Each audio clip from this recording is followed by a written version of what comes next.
সিঁড়ি দিয়ে নিচের তলায় যাচ্ছিল সে নেমে।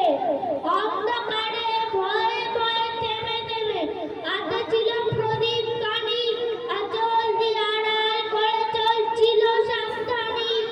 আমি ছিলাম সাথে তারায় পড়া চৈত্র মাসের রাতে।